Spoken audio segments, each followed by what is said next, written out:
Bien-aimés frères et sœurs, c'est avec joie que je vous retrouve aujourd'hui dans le cadre de cette émission Que dit la Bible? Que dit la Bible sur l'élection? L'élection, donc, comme vous l'avez certainement très bien compris, c'est la thématique que nous vous proposons aujourd'hui pendant les quelques minutes que nous allons partager ensemble. L'élection. Tout le monde se prévaut du statut ou de la qualité d'élu. Qui est élu? Pourquoi Dieu nous a élus? Quand est-ce que Dieu nous a élus? Et quel est le but lié à l'élection? Quels sont les avantages que Dieu offre aux élus? C'est comme ça, bien-aimés frères et sœurs, déjà, si nous regardons dans les Écritures, nous allons nous rendre compte que David, en son temps, évoquait déjà cette réalité en ce qui concerne le choix que le Seigneur avait porté sur lui pour construire le temple de Dieu à Jérusalem. Dans les Écritures, David dit, Dieu a choisi la maison d'Isaïe, mon père. Et dans la maison d'Isaïe, Dieu m'a choisi. Et non seulement cela, mais Dieu m'a donné beaucoup d'enfants et il a choisi mon fils Salomon afin que lui puisse réellement construire la maison du Seigneur. C'est là que l'on peut se rendre compte, bien mes frères et sœurs, que Dieu a un plan. Et dans son plan, Dieu a prévu les acteurs qui doivent jouer un rôle dans le plan qu'il a conçu en lui-même et qu'il a mis en exécution et surtout que lui-même y veille. C'est comme ça que tout le monde parle d'élection, tout le monde se dit élu. Nous allons ce jour nous rappeler quelques écritures à ce sujet. D'abord l'épître de Paul aux Éphésiens.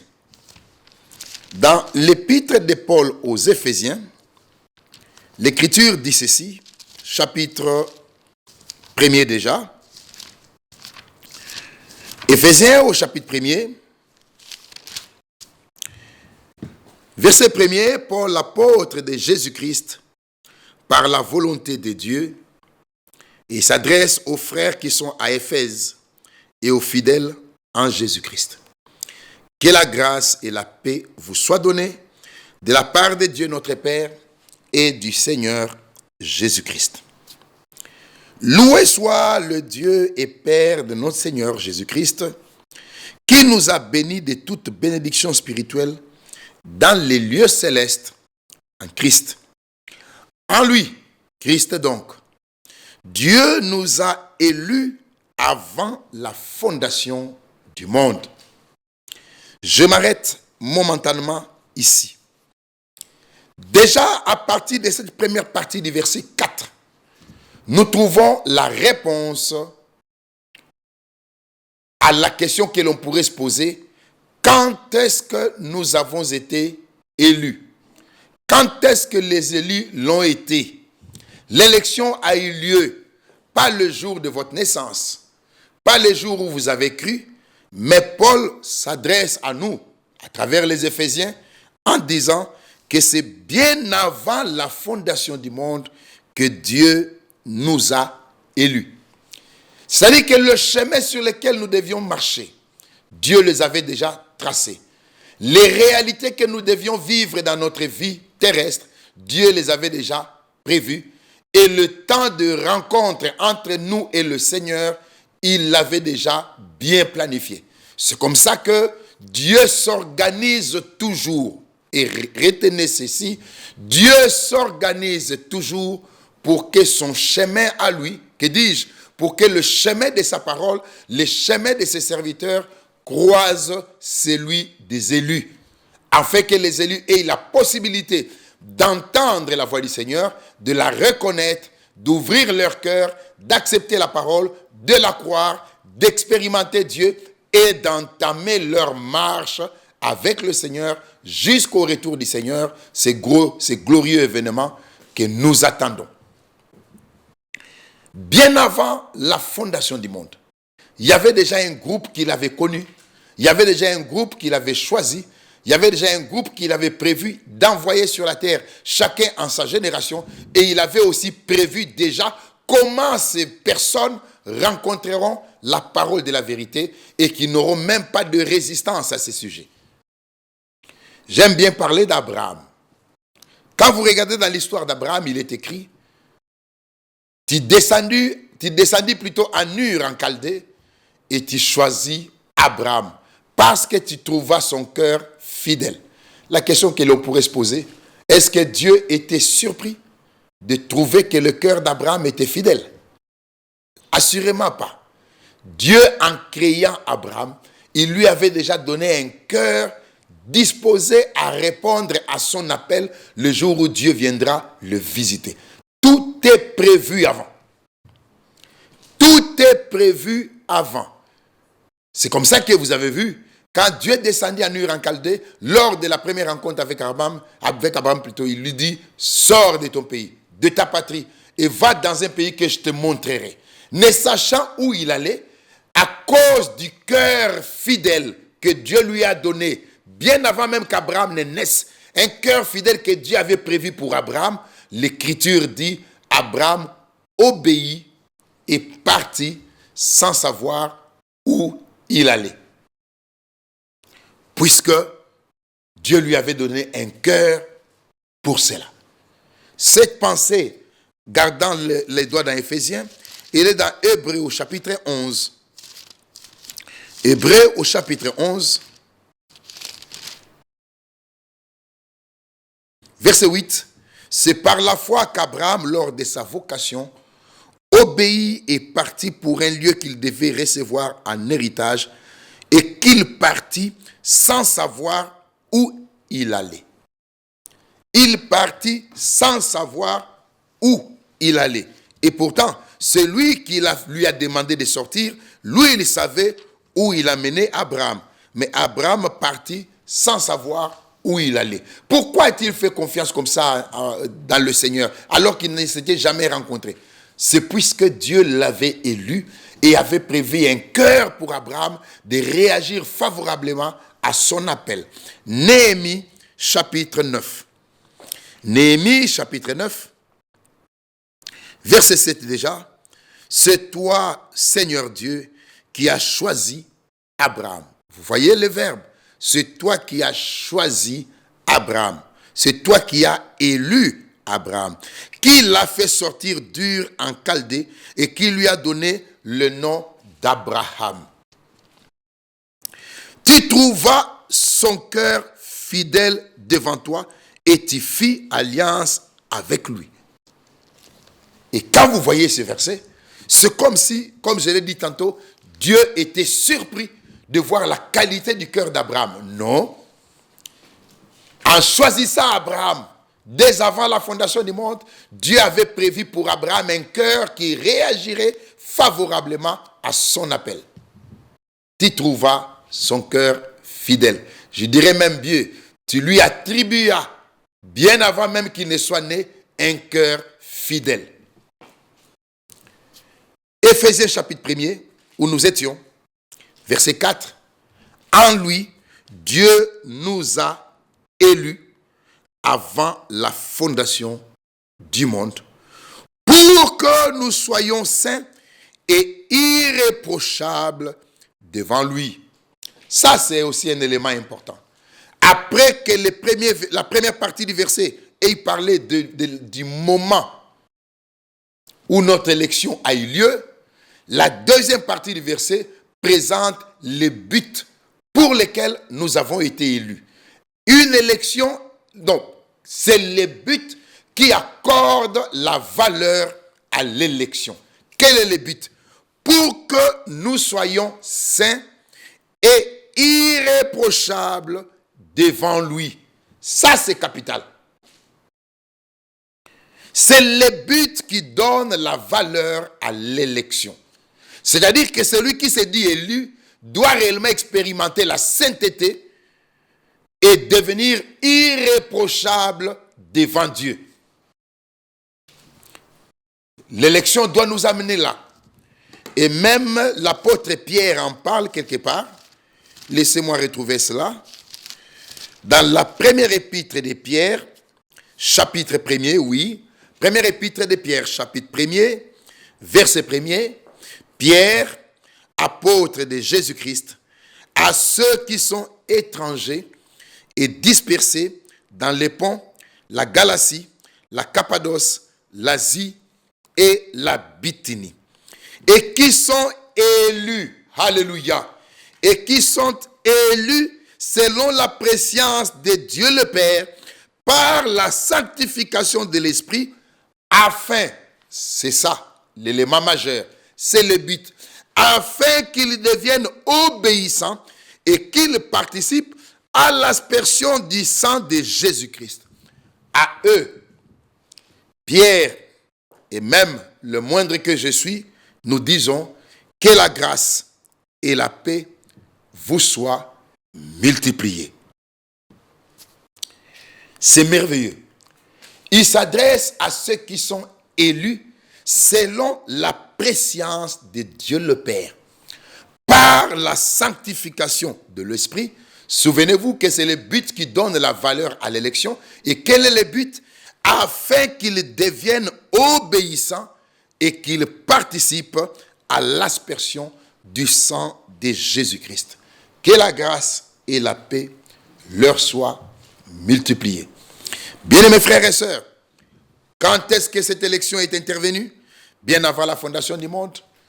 Quel est le but lié à l'élection? Nous l'avons vu, c'est le but qui donne la valeur à l'élection pour que nous soyons saints et irréprochables devant lui, selon ce que Paul nous a présenté, pour que nous devenions obéissants et participions à l'aspersion du sang de Jésus-Christ, selon ce que l'apôtre Pierre vient de nous présenter. Alors, les élus ont un statut particulier donc. C'est des hommes et des femmes que Dieu a connus dès avant la fondation du monde.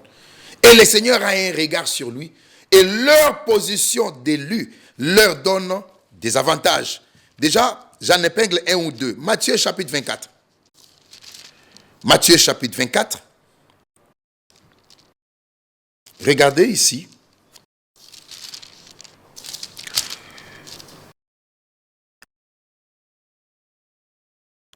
Alors, Matthieu chapitre 24.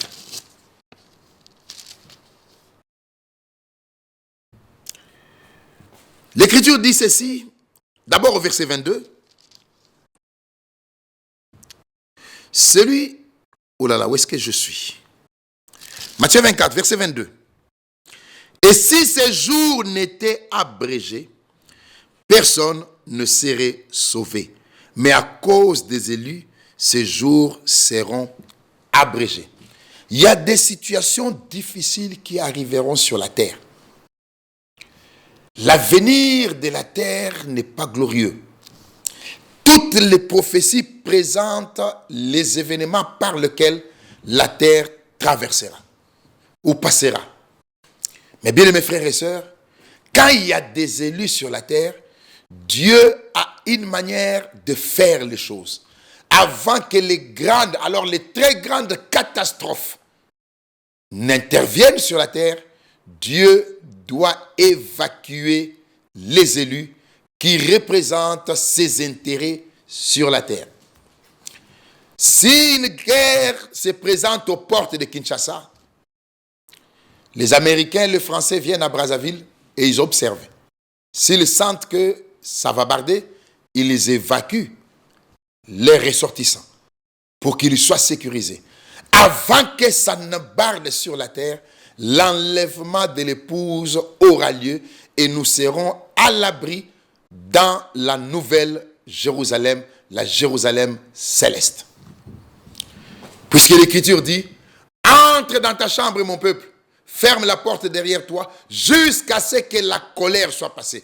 La colère viendra, assurément frère, c'est irréversible, la colère viendra. Quand vous regardez l'état moral de cette génération, quand vous regardez ce que la terre est devenue, bien-aimés frères et sœurs, la colère viendra. Mais avant que la colère ne se déverse sur la terre, il y a un peuple qui doit être mis à l'abri.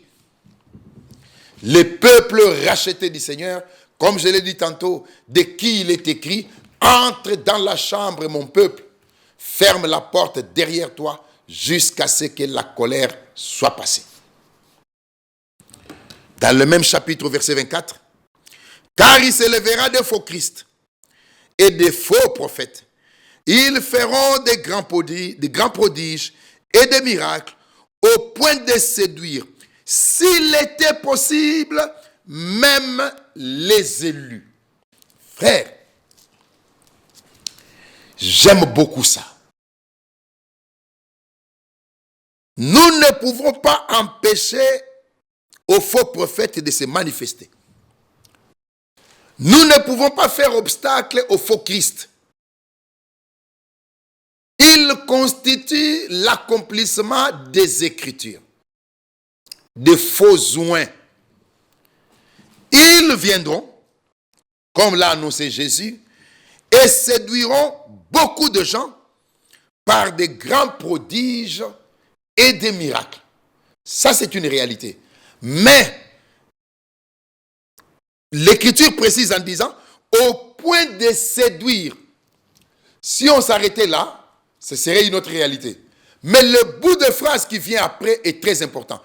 Au point de séduire, s'il était possible, même les élus. Donc, il n'est pas possible que les élus soient séduits.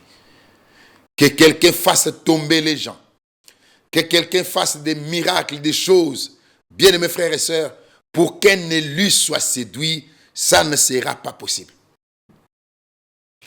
D'ailleurs, dans Apocalypse, dans l'âge de Philadelphie, l'âge qui précède le nôtre, je pense que ça doit être au chapitre 2. Regardez. Apocalypse, chapitre 2, est-ce que c'est là? Chapitre 3 plutôt. Alors, la lettre envoyée à l'église de Philadelphie, ou le message, commence à partir du verset 7, mais je vais gérer les temps pour prendre le verset 10 directement.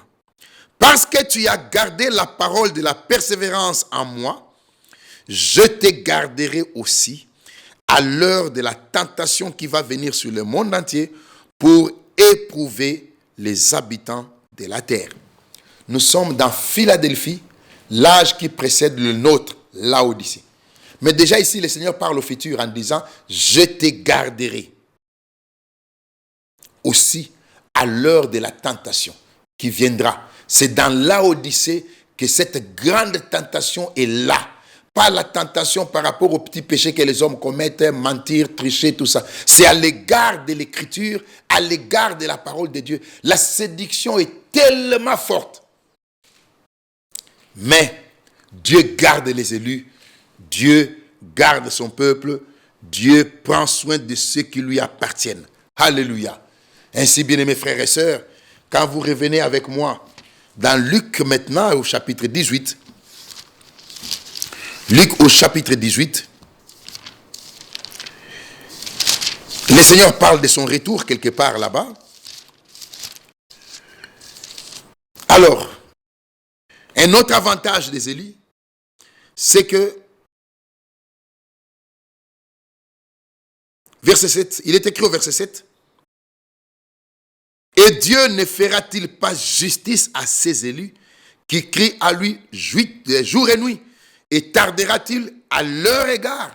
Dieu ne peut que faire justice. C'est un avantage qui est accordé aux élus. Dieu leur fait justice. C'est comme ça qu'il y a sur la terre des hommes qu'il ne faut pas toucher. Il y a des intouchables sur la terre. Des hommes et des femmes de qui Dieu a dit, celui qui vous touche, il touche à la prunelle de mon œil. Leur droit, leur justice, c'est le Seigneur qui les gère. Le Seigneur nous fait justice, nous qui crions à lui jour et nuit. Et il ne tardera pas, il ne peut pas tarder à notre égard. Et Jésus dit, je vous l'ai dit, il leur fera promptement justice. Mais quand le Fils de l'homme viendra, trouvera-t-il la foi sur la terre? Quand le Fils de l'homme viendra, pas le Fils de Dieu, pas le Fils de David, mais le Fils de l'homme. Dieu, sachant qu'il y aurait une parole prophétique à la veille de son retour, il parle du Fils de l'homme, son titre de Dieu prophète. Quand le Fils de l'homme viendra, trouvera-t-il de la foi sur la terre? Bien-aimés frères et sœurs, les avantages des élus, c'est que le Seigneur ne peut que leur faire justice et le Seigneur ne tarde pas à leur égard. Avantage, un autre avantage, nous avons vu, le Seigneur les garde de la séduction. Il y a tellement de choses qui peuvent séduire, mais il n'est pas possible que les élus soient séduits, car les élus sont une partie de la parole. Ils ne peuvent pas être séduits car ils sont une partie de la parole. Dans le rouleau du livre, il est aussi question de nous. Alléluia. Et ils ont un devoir, ils ont des devoirs, les élus. Colossiens, pour commencer à aller vers la fin, petit à petit. Colossiens au chapitre 3. C'est encore l'apôtre Paul ici, qui s'adresse à nous au verset 12. Ainsi donc, comme des élus de Dieu, saints et bien-aimés, revêtez-vous des sentiments de compassion, de bonté, d'humilité, de douceur, de patience. Frère, ça, c'est aussi une caractéristique des élus, des sentiments de compassion, comme Christ les avait, des sentiments de bonté, comme Christ les avait, des sentiments d'humilité, de douceur, de patience, à l'image de Christ. Oui, frère, un élu ne peut pas se réjouir du malheur d'un autre. Un élu ne peut pas être dans la joie de voir les gens aller vers la perdition. Un élu ne peut pas applaudir quand quelqu'un chute.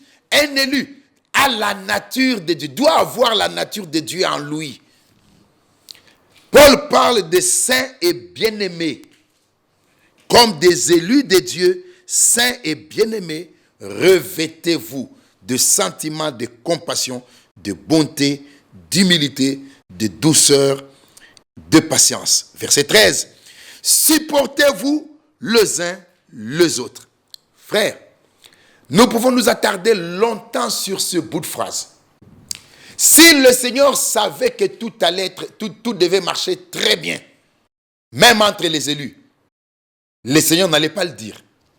Mais quand le Seigneur dit supportez-vous, c'est puisqu'il savait qu'il pourrait y avoir des problèmes qui feraient que les uns perdent patience à l'égard des autres. Mais il donne une instruction en disant supportez-vous les uns les autres. Et si l'un a sujet de se plaindre de l'autre, pardonnez-vous réciproquement. De même que Christ vous a pardonné, pardonnez-vous aussi. Alléluia. De même que Christ vous a pardonné, pardonnez-vous aussi. Comment est-ce que Christ nous a pardonné? Il y en a parmi nous qui ont tué. Il y en a parmi nous qui ont avorté. Il y en a parmi nous qui ont fait des dégâts dont ils rougissent encore jusqu'aujourd'hui. Mais à cause de Golgotha, à cause de l'œuvre salvatrice accomplie sur le bois du calvaire, une œuvre totalement trempée dans les bains de l'amour divin, Christ nous a pardonné. Nous étions embarqués dans le train de ce monde, destinés à la colère comme les autres. Mais lorsqu'il a plu au Dieu qui est riche en miséricorde, frères bien-aimés, si nous regardons l'œuvre qu'il a accomplie envers nous, frères, nous aurons un autre sentiment à l'égard des autres. Gardez les doigts dans Colossiens, rentrons dans Éphésiens. Venez dans Éphésiens, bien-aimés frères et sœurs. Regardez dans Éphésiens, chapitre 2, verset 1er, vous étiez morts par vos offenses et par vos péchés. Qui peut nier ça? Qui peut nier ça? Jean-Jacques Rousseau est allé jusqu'à dire, l'homme est né bon, la société le rend mauvais, mais c'est faux. L'homme est né mauvais. L'homme arrive sur la terre mauvais, avec la nature du péché en lui, qui montre à l'enfant comment il faut voler le pain à la cuisine. C'est en lui.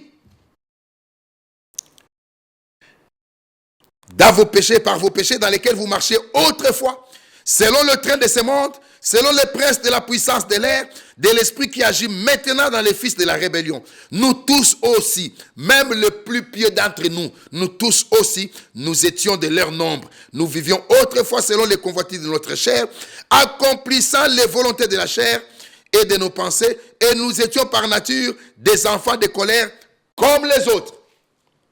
Mais, ça j'aime beaucoup, Dieu qui est riche en miséricorde, à cause du grand amour dont il nous a aimés, nous qui étions morts par nos offenses, il nous a rendus vivants avec Christ. C'est par grâce que vous êtes sauvés. Dieu est riche en or, Dieu est riche en argent, mais nous sommes particulièrement attachés au Dieu qui est riche en miséricorde. Alors, ne peut octroyer la miséricorde à quelqu'un qu'une personne qui a obtenu miséricorde. Ne peut amener quelqu'un à Golgotha qu'une personne qui connaît le chemin de Golgotha. Ne peut pardonner que quelqu'un qui a expérimenté lui-même aussi le pardon. Colossiens 3, chitons.